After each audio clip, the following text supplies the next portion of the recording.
This year has been an extremely challenging year for CAIR-Florida, for the Muslim community, and for the entire country.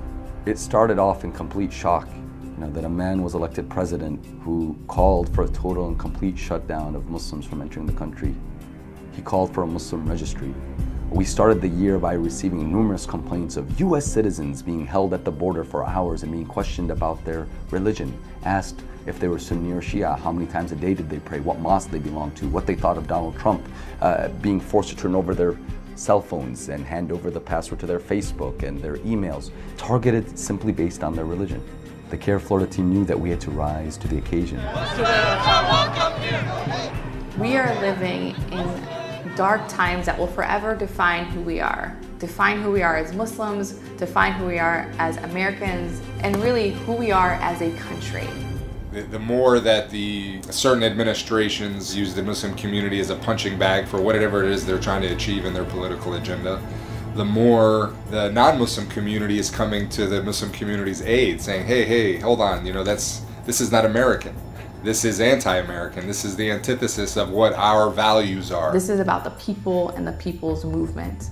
And CAIR-Florida being the largest civil rights organization, not just for Muslims, but for everyone in the state of Florida, is something I'm proud to be a part of, because 20 to 30% of our clients are not of the Islamic faith, which represents that we not only are there for the Muslim community, but we are there for any marginalized community that's facing any kind of discrimination, especially the heightened bigotry post-San Bernardino, post-Paris, post-Pulse, and post-President Donald Trump. Trump has stirred things up so much for this community that everything that was a pattern, that was our everyday life, no longer exists. Your nomination. It's my hair. White supremacy or white supremacy. Of Muslims entering the United From States. Dealing with the new Muslim ban, trying to figure out how are we going to do a press conference, how are we going to work with our allies, where do we need to have a march, where do we need to send attorneys to assist people who are held up at the border.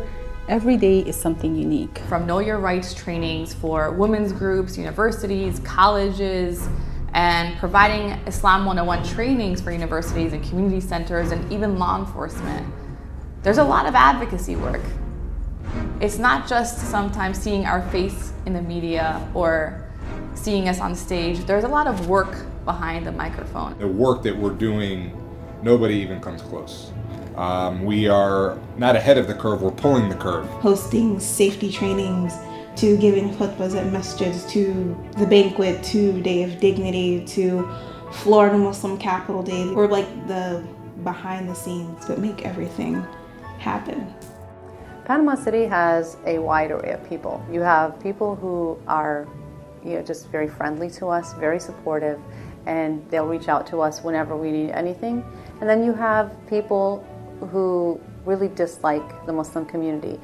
The problem is that there's no communication and connection there, and that's what CAIR-Florida aims to do, is to reach out to these groups and to do these acts of good and to let people know what our faith really is about, so people can change their perception or invite them to dialogue so that they can come and have a conversation with us and get to know what the local Muslim community really is and what we do. It's really 24/7, but I really wouldn't change anything about it. We've gotten a lot of phone calls this year, especially at the beginning of the year, regarding the travel ban, and then travel ban 2, travel ban 3. Whether it's immigration, discrimination, anything and everything, we receive all kinds of calls.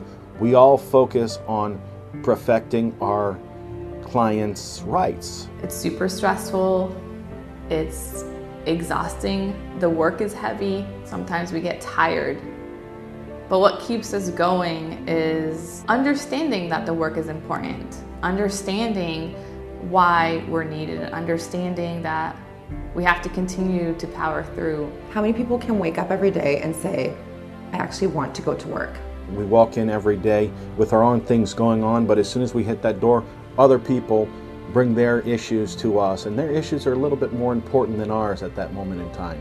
We kind of abandon our house and our other jobs or whatever at the door. I really appreciate how CAIR acted during the hurricane, how they were willing to put as many people in different masjids as possible, People who work here were working off the clock, getting supplies and getting ready for that. So that, that just shows you on the ground level that CAIR really means a lot to the community, and they're here to help. And it's more than just a title. Community members reach out to us and thank us, telling us that you make us feel safe to be Muslims in these challenging times. And that really makes all the long hours, the hard work, the effort worth it, that we are standing to make not just the Muslim community feel safe, but all vulnerable communities, all minorities, all those who've been targeted by a very aggressive administration feel safe to be who they are, that they know that if they face discrimination or injustice or abuse, they have a powerful team of attorneys and committed civil rights advocates on call, ready to stand up for them, to defend their rights, to defend justice, and to stand for liberty for all people, regardless of race or religion. And your support is needed now more than ever, because we have to continue to grow. In less than a year of having the CAIR-Florida office open in Panama City, we have created more bridges than anyone ever thought was possible. And that has been with the help of the community and with open minds and hearts of the community at large. And we're really thankful and grateful for that. I'm personally really grateful for the opportunity to serve in this capacity, and it's just been the best thing that I've done in a long time. Defending our faith and our community and civil rights and justice is a collective responsibility, and we can only do it together. These challenges are merely a test from our Creator to see who will be truthful and standing strong, putting their faith and trust in God, and then exerting their wealth and their resources to defend justice, which is the greatest act of worship, or who is fearful and hides back. May God protect us from being those who stay back, and rather bless us to be at the forefront of the fight for justice, truth, civil rights, mercy, and humanity.